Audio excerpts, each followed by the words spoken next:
menjadi gadis yang menyambut mempelai laki-laki. Saudara-saudari yang dikasihi oleh Tuhan Yesus Kristus, selamat bertemu kembali dalam program Arus Hayat Voice. Dalam kesempatan ini saya akan menyampaikan firman Tuhan dengan judul Menjadi Gadis yang Menyambut Mempelai Laki-laki. Pembacaan Alkitab kali ini diambil dari Injil Matius pasal 25 ayat yang pertama. Pada waktu itu, hal kerajaan sorga seumpama 10 gadis yang mengambil pelitahnya dan pergi menyongsong mempelai laki-laki. 2 Korintus pasal 11 ayat yang kedua berkata, Sebab aku cemburu kepada kamu dengan cemburu ilahi, karena aku telah mempertunangkan kamu kepada satu laki-laki untuk membawa kamu sebagai perawan suci kepada Kristus. Sebagai seorang Kristen yang menantikan dan mempercepat kedatangan Tuhan, kita perlu berjaga-jaga dan bersiap sedia untuk kehidupan kita. Dan kita perlu setia dan bijaksana untuk pelayanan kita. Sekalipun kedua aspek ini telah tercakup di dalam Matius pasal 24, namun belum tercakup sepenuhnya.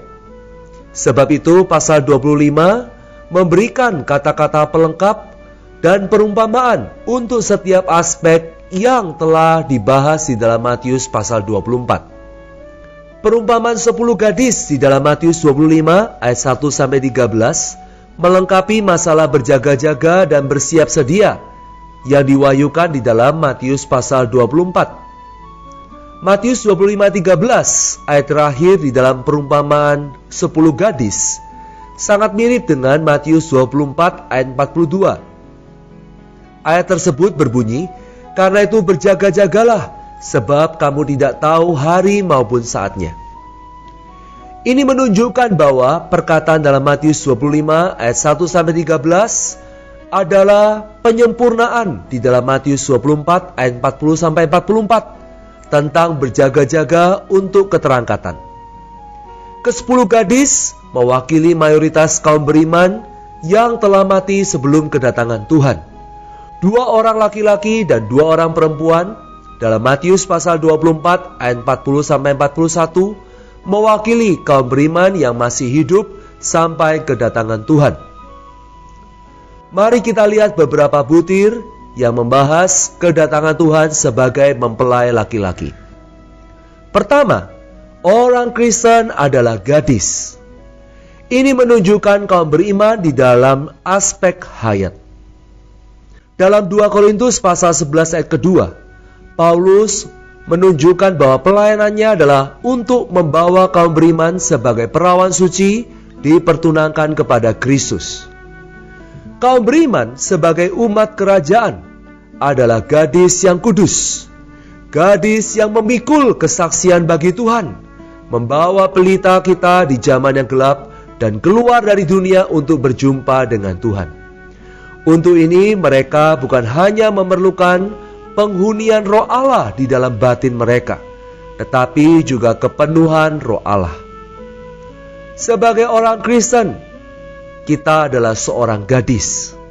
Menjadi gadis sesungguhnya bukanlah masalah pekerjaan, masalah pelayanan atau aktivitas, melainkan masalah hayat. Karena itu menjadi gadis adalah mutlak masalah apa adanya diri kita.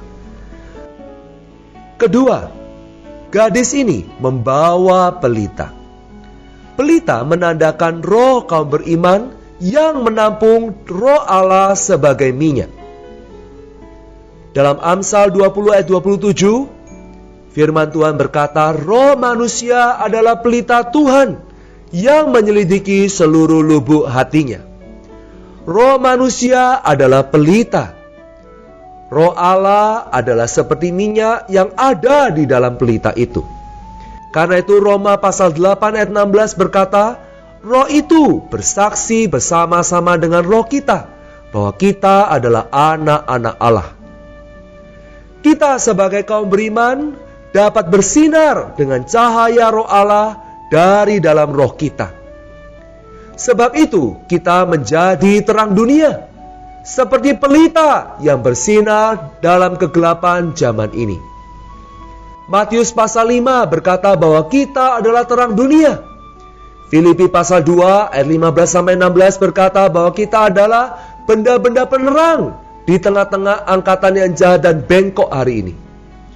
Untuk memikul kesaksian Tuhan bagi kemuliaan Allah. Saudara, kita adalah gadis-gadis yang membawa pelita kita. Di dalam roh kita terdapat pelita yang bersinar bagi kesaksian Tuhan.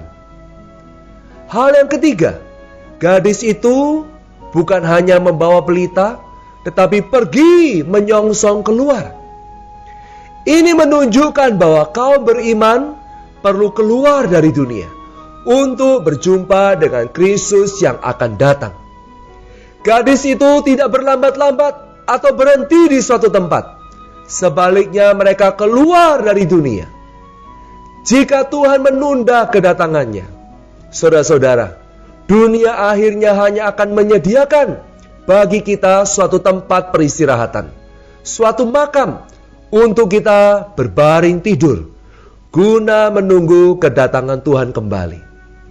Kita bukan menetap di dunia ini, kita sedang keluar dari dunia ini.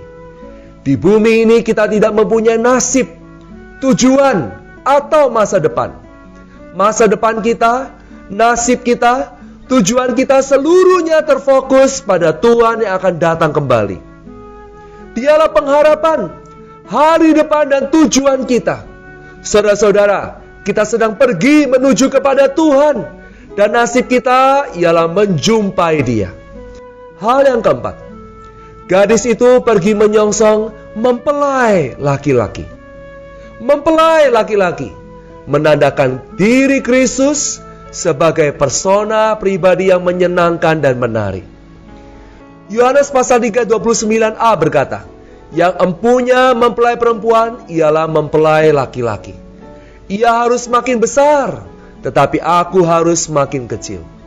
Saudara-saudari, sungguh mulia. Tuhan adalah mempelai laki-laki dan kita adalah mempelai perempuan yang dimilikinya. Alangkah baiknya perumpamaan ini.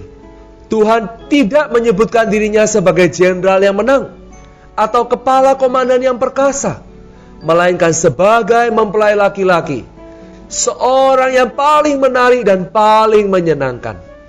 Sebagai mempelai laki-laki, kita dapat memiliki kenikmatan hidup dalam penyertaannya. Wahyu 19 ayat 7 mengatakan bahwa saat kedatangannya kembali, kita dapat bersama dengan Dia berbagian di dalam pernikahan yang menggembirakan, yaitu pernikahan anak domba yang penuh sukacita dan sorak-sorai, karena pengantinnya telah siap sedia. Sebab itu saudara-saudara, semoga Tuhan Yesus mendapatkan kita menjadi gadis yang membawa pelita, pergi keluar dari dunia ini, menyongsong kedatangan Tuhan sebagai mempelai laki-laki yang siap menikah dengan mempelai perempuannya. Mari kita berdoa. Tuhan Yesus, Engkaulah mempelai laki-laki yang paling menarik dan paling menyenangkan. Tuhan, tariklah kami menjadi gadis yang keluar dari dunia ini, membawa pelita bersinar bagi kesaksian Tuhan. Tuhan, dapati kami menjadi mempelai perempuan yang siap sedia bagi hari pernikahan anak domba yang mulia itu. Di dalam nama Tuhan Yesus Kristus, kami berdoa dan mengucap syukur. Amin. Demikianlah firman Tuhan. Sampai bertemu di kesempatan berikutnya. Kasih karunia Tuhan Yesus Kristus menyertai roh kita sekalian. Amin.